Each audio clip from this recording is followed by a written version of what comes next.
Vamos a orar. Padre Santo que estás en los cielos, te rogamos, Padre, que tu Espíritu Santo nos dé luz y entendimiento para comprender tu palabra. Te ruego, Dios, que tú uses a tu siervo para exponerla con claridad y sobre todo ayúdanos, Señor, a poder ponerla en práctica y por obra. Que tú seas glorificado en esta mañana, Padre, en el nombre de Cristo. Amén. Savoir-faire. ¿Sabéis qué significa esta expresión? Savoir-faire. Es una expresión francesa y en este caso se considera un galicismo. No sabía que existía esta expresión de galicismo, sabía que existía el anglicismo, que son palabras del inglés que las usamos cotidianamente, como software, ¿verdad? Béisbol, fútbol. Pues en este caso el galicismo son palabras francesas que las usamos en nuestra vida común, como croissant, qué rico, mantequilla, boutique, ¿verdad? Y en este caso tenemos el savoir-faire.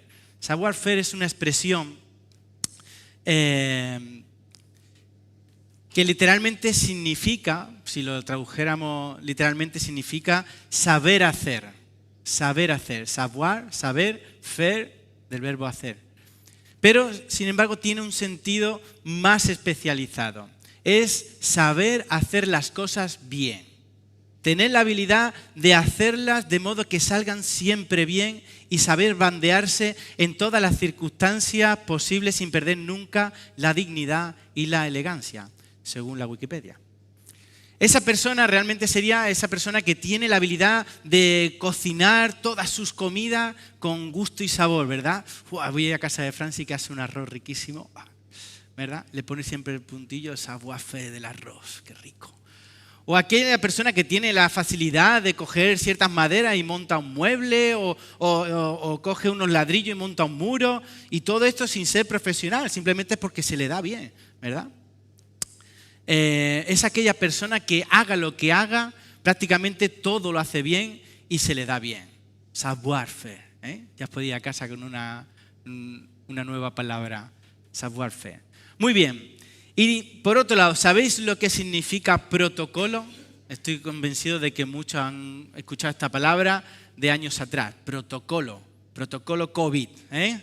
Esa la tenemos aquí metida, el protocolo. Pues normalmente el protocolo se usa para hacer referencia a las diferentes normas y reglas a seguir en una reunión o en un acontecimiento especial. Principalmente se usa para eso. Como por ejemplo, cómo debe de ir uno vestido, ¿no? Si es una ceremonia de gala, oye, pues no puedes ir con una bermuda. Tiene que ir con traje de chaqueta o incluso a veces con traje de pingüino, ¿verdad?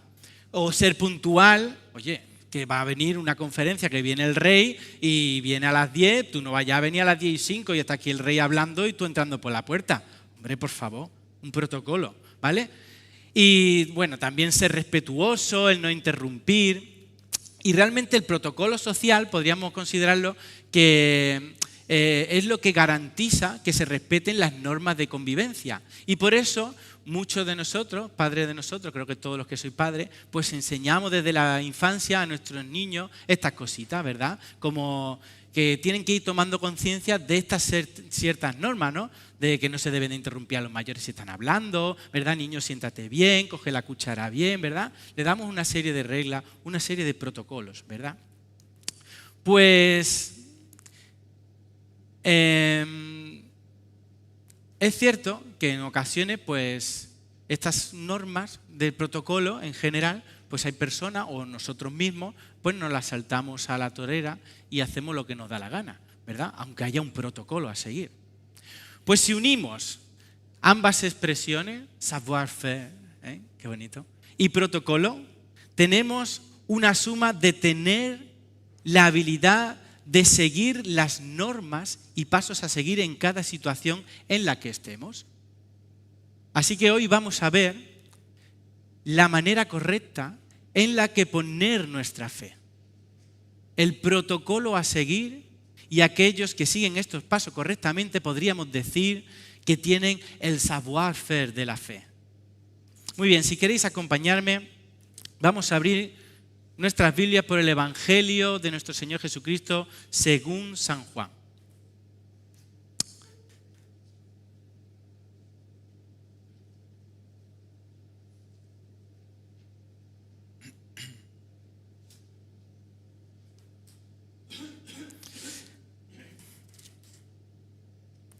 capítulo 4, y vamos a ir desde el versículo 43 al versículo 53.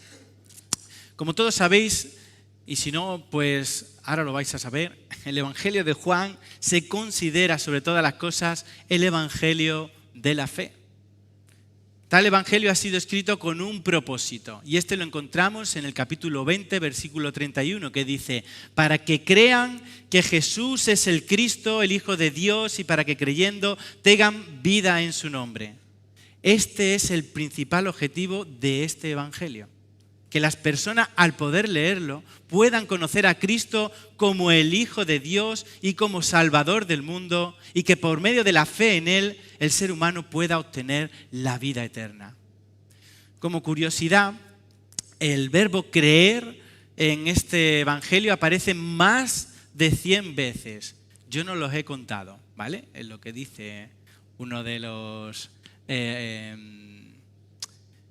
comentarios, gracias hermano, que leí. Más de 100 veces el verbo creer. Y en la mayoría de las ocasiones se está refiriendo a creer para salvación en el Señor Jesucristo. Por ejemplo, capítulo 1, versículo 12 y capítulo 12, versículo 36. Aquí nos está diciendo que al creer en Cristo, las personas se hacen hijos de Dios. O por ejemplo, capítulo 3, versículo 15 al 16, 36, capítulos 6, 40 y 47, nos dice que al creer en Cristo se obtiene la vida eterna. En el capítulo 3, versículo 18 y 5, 24 nos dice que creer en Cristo permite a las personas evitar el juicio. Interesante. Capítulo 11, versículo 25 y 5, 29 nos dice que al creer en Cristo las personas toman parte en la resurrección. Capítulo 7, versículo 38 y 39 nos dice que cuando se cree en Cristo, el Espíritu Santo habita en los tales que creen en Él. Capítulo 12, versículo 46 nos dice: creer en Cristo nos libra de la oscuridad espiritual. Interesante, ¿verdad? Y por último, el capítulo 14, versículo 32 nos dice que cuando se cree en Cristo como Señor y Salvador, se obtiene poder para poder realizar el servicio espiritual que Dios nos demanda. Es más, en este mismo Evangelio, capítulo 6, versículo 28, Dios manda al ser humano que crea en su Hijo. Fijaos, esta es la obra de Dios, que creáis en el que Él ha enviado. Y sin embargo, nos encontramos con una trágica realidad. Y es que el ser humano se niega a creer en Cristo, se niega a creer en Jesucristo. Y esta incredulidad y esta falta de fe es provocada a causa del pecado. Porque este ciega al hombre, le impide ver la verdad espiritual. Y lo que es peor, esta incredulidad lleva al ser humano ¿a dónde? A la condenación eterna. La falta de fe en Cristo no es más que un rechazo de la verdad salvadora divina. Y esta está reflejada en la Escritura y nos habla de que son la única que nos pueden llevar hacia Dios, la única que muestran el verdadero camino hacia Dios. Por lo tanto, si las personas rechazan la palabra de Dios como palabra suya directa, su final es trágico, porque ellas lo muestran, nos hablan del castigo eterno, de la separación eterna con Dios, del sufrimiento eterno. Y sin embargo, aunque muchas personas piensan que lo que está narrado en la Biblia no es verdad, ¿verdad? Lo habría encontrado, ¿no? Esto lo escribió un hombre, ¿no ha dicho alguna vez alguien eso? Esto lo escribió uno una vez y lo escribió todo el tirón. Claro, el desconocimiento, ¿no? Pero aunque las personas niegan esta realidad, niegan que Cristo, o sea, más bien, ellos asumen que Cristo pudo incluso existir, que vino, que fue un hombre especial, porque de hecho nos marca el calendario, ¿no? Oye, si tenemos el 2022 después de Cristo y el antes de Cristo, alguien tuvo que ser especial. Pero lo dejan ahí, como un hombre especial. Y sin embargo podemos encontrar en las Escrituras, ¿verdad?, de que hay más que evidencia de que Cristo era el Hijo de Dios.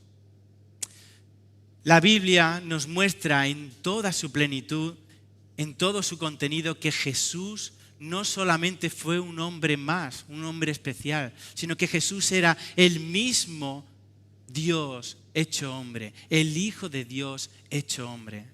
Y este evangelio nos narra 7 señales que mostraron la divinidad de Cristo.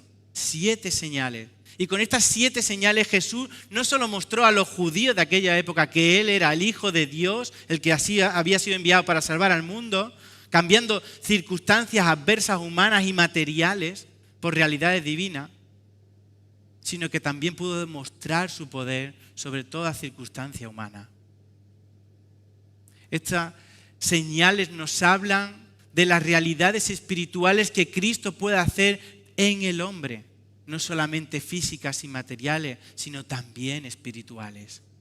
Y estas señales, ¿sabéis cuáles son, verdad? Vamos a hacer un repasito de ellas. La primera que encontramos en Juan, el primer milagro de Cristo. La boda de Caná, muy bien, no tengo caramelo, si no te daba uno. Muy bien, la segunda, la sanidad del hijo del noble, ¿os acordáis? Las que aparecen en Juan, no es que fueran las únicas, sino que Juan nos revela estas 7 realidades, estas 7 señales. La tercera, el paralítico de Betesda. La cuarta, la multiplicación de los panes y los peces. La quinta, que Jesús anda sobre el mar. ¿Quién podía? Pedro. Pero me hundo, Señor. ¿Vale? La sexta, Jesús sana a un ciego de nacimiento. Y la última, recordáis, ¿no? La resurrección de Lázaro, ¿verdad? Su amigo. Pero hoy nos vamos a centrar solamente en una de estas 7 señales. Una de estas 7 señales que mostraron que Cristo verdaderamente era y es el Hijo de Dios. La sanidad del hijo del noble, la que tenemos en el capítulo 4 a partir del versículo 43. Ciertamente en aquella época, cuando estaba Jesús, muchos lo despreciaban a pesar de haber visto sus milagros. Él mismo dijo, y lo vemos en este texto, que nadie era profeta en su propia tierra. Todos sabemos, ¿verdad?, que Jesús, ¿dónde nació? En Belén. ¿Pero dónde se crió? En Galilea. Y este era el sitio donde él lo habían visto crecer y hacerse mayor. Y sin embargo, decía él, nadie es profeta en su propia tierra. Y sin embargo, hoy vamos a ver cómo un hombre, un oficial del rey Herodes, un gentil, es decir, una persona que no pertenecía al pueblo judío, puso su fe en él. Y hoy vamos a ver las 3 formas en las que poner nuestra fe en Cristo. El savoir-faire, el protocolo. 3 maneras en las que la fe en Cristo nos salva. 3 maneras en las que la fe en Jesús nos da la victoria ante cualquier adversidad. Y la primera es poner nuestra fe en el poder de Jesús. Vamos a leer el texto, ¿verdad? Que no pensé que no vamos a leer. Pero como es una historia, pues vamos a ir leyéndola y explicándola a medida que la vamos leyendo. La primera es poner nuestra fe en el poder de Jesús. Versículo 43 al 49. Dice así la palabra del Señor. 2 días después salió de allí y fue a Galilea, porque Jesús mismo dio testimonio de aquel que el profeta no tiene honra en su propia tierra. Cuando vino a Galilea, los galileos le recibieron, habiendo visto todas las cosas que había hecho en Jerusalén en la fiesta, porque también ellos habían ido a la fiesta. Vino pues Jesús otra vez a Caná de Galilea, donde había convertido el agua en vino, y había en Capernaum un oficial del rey cuyo hijo estaba enfermo. Cuando oyó que Jesús había llegado de Judea a Galilea, vino a él y le rogó que descendiese y sanase a su hijo que estaba a punto de morir. Entonces Jesús le dijo, si no viereis señales y prodigios, no creeréis. El oficial del rey le dijo, Señor, desciende antes que mi hijo muera. Fijaos, nos dice, versículo 43, 2 días después salió de allí y fue a Galilea. ¿Sabéis de dónde salió? ¿No? ¿De dónde venía Cristo? Estos 2 días había estado en Sicar, allí en Samaria, ¿acordáis, no? Esa relación con la mujer samaritana donde está en el pozo, y después estuvo incluso allí en Samaria, y los samaritanos allí escucharon a Jesús y muchos creyeron en él por sus palabras. ¿Recordáis, verdad? Pues dice el versículo 44, dice, porque Jesús mismo dio testimonio de que el profeta no tiene honra en su propia tierra. Ya lo hemos dicho antes, ¿verdad? Él se crió en Galilea. Y aquí quiere hacer un poco el contraste de cómo los samaritanos, un pueblo que realmente no se llevaba muy bien con los judíos, ¿verdad? Lo habían escuchado y aceptado, y sin embargo, los galileos solamente querían de Jesús lo que Él les daba, cosas materiales, sanidad, pero no creían en Él. Por eso decía, hay que ver que salgo de aquí, me he criado aquí y me creen otros. Y los mismos galileos no aceptan que soy quien soy.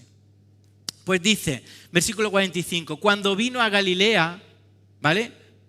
Y como lo dice después, aquí es donde hizo su primera señal, ¿verdad? De hecho nos lo dice, que convirtió el agua en vino. Pues Él vuelve a Galilea y nos dice que los galileos le recibieron. Ojo, oye, pues mira, aquí no está diciendo que lo recibieron, no está diciendo tú. Bueno, claro, ¿por qué? Habiendo visto todas las cosas que había hecho en Jerusalén en la fiesta, porque ellos también habían ido a la fiesta. Estos galileos le habían recibido, como hemos dicho, porque Jesús mismo, porque ellos querían ver de Jesús más milagros, querían ver más prodigios de este ser humano especial. Pero ni mucho menos era porque creyera que Jesús era el Hijo de Dios, aquel que venía a salvar al mundo. Y nos dice el versículo 46 que vino pues Jesús otra vez a Caná, donde había convertido el agua en vino, muy bien, y había en Capernaum ¿qué? Un oficial del rey. Aquí encontramos a un protagonista, cuyo hijo dice que estaba enfermo. Dice el versículo 47, cuando éste oyó que Jesús había llegado a Judea, a Galilea, vino a él y le rogó que descendiese y sanase a su hijo que estaba a punto de morir. Fijaos, aquí tenemos el lado contrario. Mientras que el pueblo de los judíos solo quería ver más milagros y prodigios, aquí encontramos a un oficial, un gentil, como hemos dicho, era uno que no pertenecía al pueblo judío. Y no solamente, sino que seguramente este hombre tendría que ser hasta despreciado por el pueblo judío, porque trabajaba para el rey. Y el rey trabajaba para el imperio romano, el cual sabéis que tenía sometido, ¿no?, al pueblo judío. Pues bien, esta persona puso su fe en el poder que había oído de Jesús. ¿Veis, no?, lo que dice? Versículo 47, cuando oyó que Jesús había llegado de Judea a Galilea, vino a él y le rogó, un poquito antes.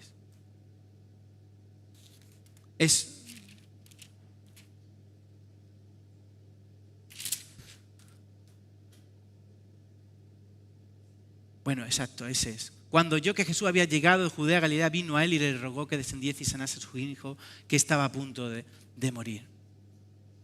Este hombre no había visto, no había estado presente en esas bodas, como habían dicho anteriormente otros que sí estaban y estaban delante de Jesús. Y sin embargo, a pesar de ello, a pesar de no haber visto, había escuchado que Jesús hacía milagros. Este hombre sabía que Jesús no era un hombre normal, sabía que tenía algo que el resto de los hombres no tenía y que hacía cosas que ningún otro podía hacer. Él sabía que Jesús no era un hombre más. Este hombre, en cierto modo, quería también, como ser humano, quería aprovecharse del poder divino que Jesús tenía, ¿verdad? Este hombre no estaba realmente, tampoco aquí nos dice que estaba tan preocupado por su salvación y por su situación espiritual ante Dios el Padre. Él estaba preocupado por las circunstancias que le estaban rodeando. ¿Y sabéis cuál era? No lo dice el texto. Que su hijo estaba entre la vida y la muerte. Decía, Señor, desciende antes que mi hijo muera. Sabía que su hijo estaba a punto de morir. Es más, no sabemos realmente qué enfermedad podría tener. No lo dice. Pero sabía que si Jesús no intervenía, su hijo iba a morir. Realmente tendría que tener valor, ¿verdad? Una persona de este rango, ¿verdad? Que no perteneciera al pueblo judío y que realmente podría considerar que estaba por encima de Jesús y de los demás, ¿no? Y acercarse a un súbdito, a un judío, un oficial, y no ordenarle, ¿verdad? Porque no le ordena, sino el texto nos dice que le rogó, le suplicó. Él se rebajó para pedir a Jesús algo, para pedir la sanidad de su hijo.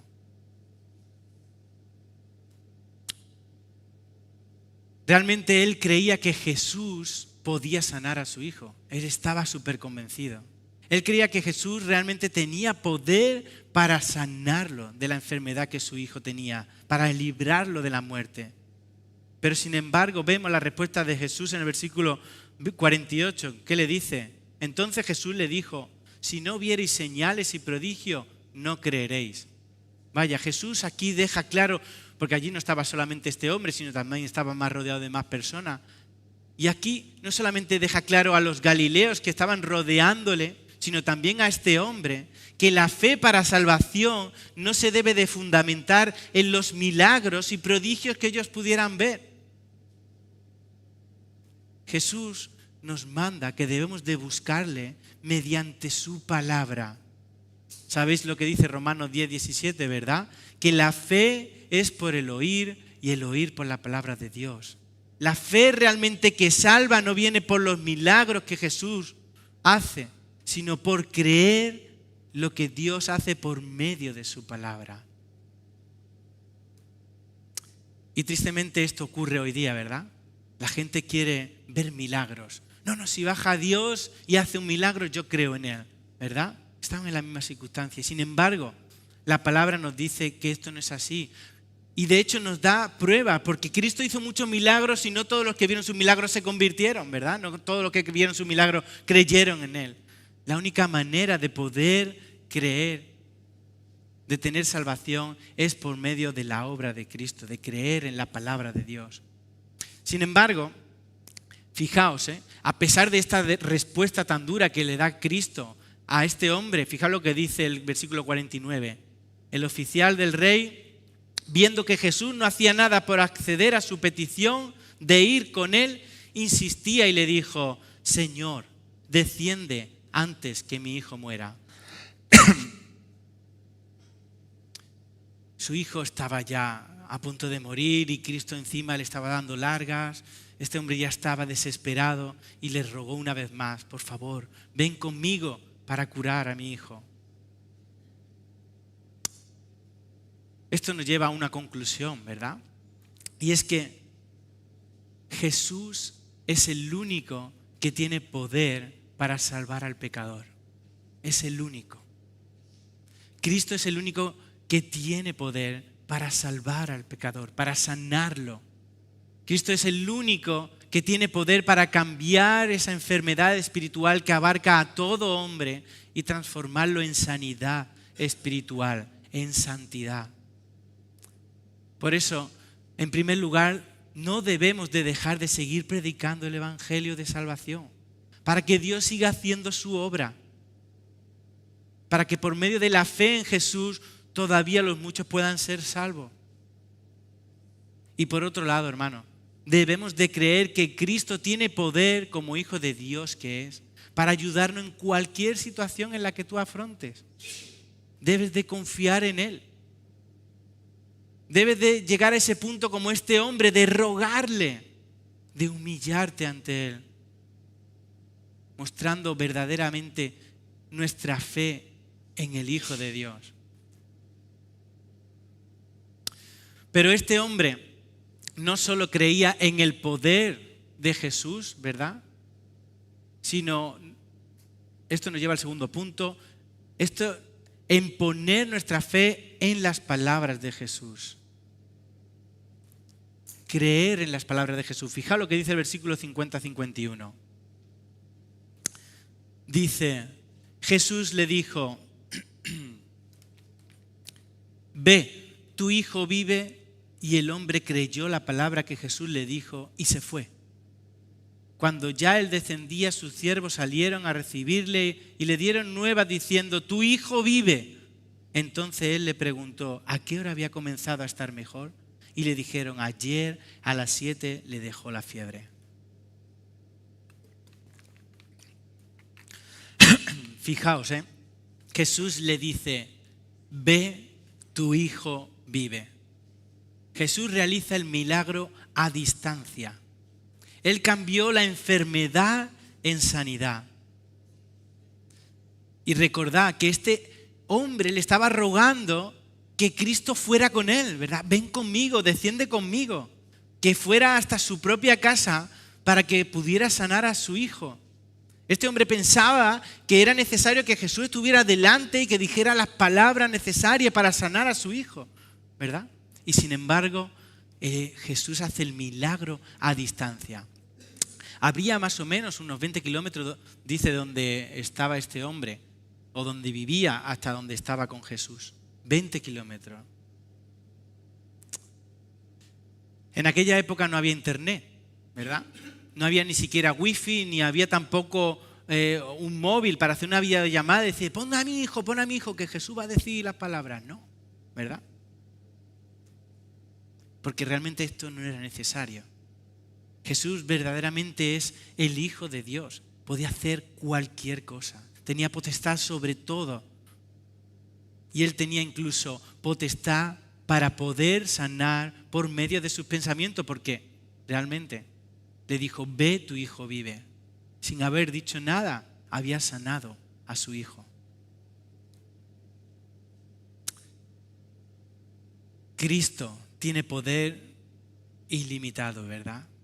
¿Por qué? Porque Él es el Hijo de Dios. Esta es una señal evidente de que Cristo era el Hijo de Dios, de que es el Hijo. Ese hombre que estaba desesperado porque veía que su hijo se moría, ¿verdad? Y que acudió al único que tenía poder para sanarlo, ahora realiza algo muy importante. Realiza un acto de obediencia. El hombre no solamente creyó la palabra de Jesús, sino que también la obedeció. ¿Qué es lo que le dice? Ve, tu hijo vive.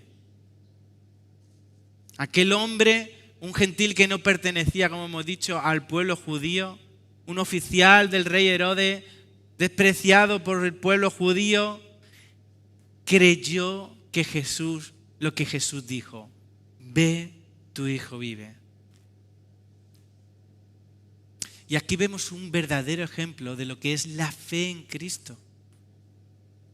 Este hombre no solo creyó en sus palabras, porque le dijo, tu hijo vive, podía haberse quedado allí, ¿verdad? Oh, qué bien, vive mi hijo, me ha dicho que vaya, pero me voy a la taberna a celebrarlo, ¿verdad? ¿Hizo eso? No. Sino que él obedeció sus palabras. Él fue corriendo hacia su casa para ver a su hijo. Y esto es una enseñanza vital para nosotros. Para todos aquellos que hemos creído verdaderamente en Cristo como nuestro Salvador. Claro que sí, es necesario creer en la obra de Cristo. Es la única que nos da salvación, creer en su obra. La única que nos libra de la condenación eterna, creer en Cristo. Pero también Él nos manda a que le obedezcamos. Que le obedezcamos como nuestro único Señor. Las Escrituras nos revelan claramente, ¿verdad?, qué es lo mejor para el cristiano. Dios nos lo muestra en su palabra. En Romanos nos dice que todos aquellos que aman a Dios, todas las cosas les ayudan a bien, ¿verdad? ¿Y todo con qué propósito? Para darle la gloria a Dios en todo. Así que todo aquel que muestra una verdadera fe, que realmente ha creído en Cristo, no solamente lo cree, sino que obedece su palabra. Y esta es la fe que Dios demanda al cristiano, que creamos y que obedezcamos. La verdadera fe en Cristo nos hace ser sumisos y obedientes a sus mandatos. No nos gustan estas palabras, ¿verdad? Pero es que, como hemos dicho, si verdaderamente amamos a Dios, todo nos va a ayudar a bien. Dios sabe lo mejor para tu vida. Obedece a Dios. ¿Qué dice Juan en su primera carta? Que aquel que dice que ama a Dios pero aborrece a su hermano, el tal dice que no es hijo de Dios. Si verdaderamente creemos a Dios, si verdaderamente creemos en su palabra revelada, del mismo modo, hermano, tenemos que obedecerle. el discípulo se conoce porque hace lo mismo que su maestro, porque le obedece. Si somos discípulos de Cristo, tenemos que hacer lo que Cristo hizo, hacer lo que Él nos manda. Por eso, hermano, tenemos que rogarle cada día en oración. Esto no lo podemos hacer nosotros por nuestras propias fuerzas, sino por medio del Espíritu que ha puesto Dios en nosotros. Y rogar a Dios en oración que nos ayude a apartarnos cada día del mal, que nos ayude a no caer en la tentación, que nos ayude a no flirtear con el pecado, que nos ayude a amarlo a Él sobre todas las cosas, que nos ayude a ser siervos obedientes, que nos ayude a ser fieles testigos, que nos ayude a ser luz en medio de este mundo de oscuridad para poder mostrar el camino hacia Dios. De esta manera, hermanos, vamos a cumplir nuestro propósito aquí, en la tierra, mientras Cristo viene por su iglesia. Vamos a dar testimonio de la luz verdadera, testimonio de Cristo, mostrar al mundo el camino de la salvación. Y sobre todo, darle toda la gloria y la honra a Dios.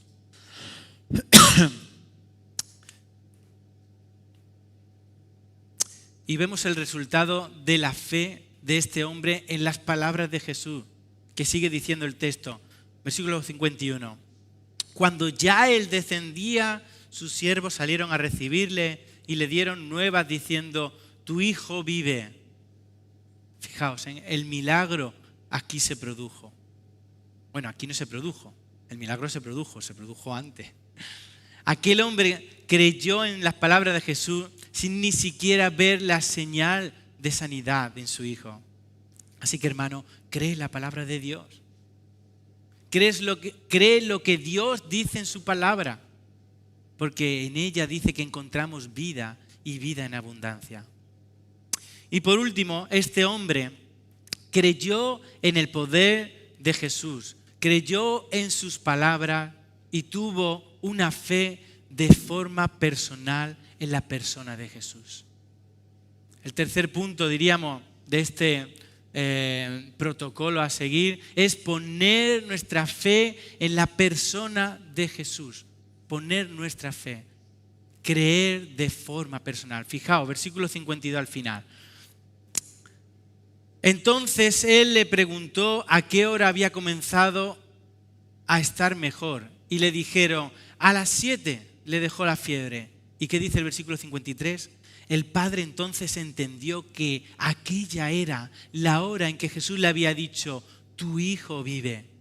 ¿Y qué es lo que dice el texto? Y creyó él con toda su casa. Qué maravilloso, ¿verdad? En ese mismo momento, ese hombre comprendió verdaderamente que Jesús era el Hijo de Dios. Él sabía que se estaba acercando a alguien especial que podía hacer milagros.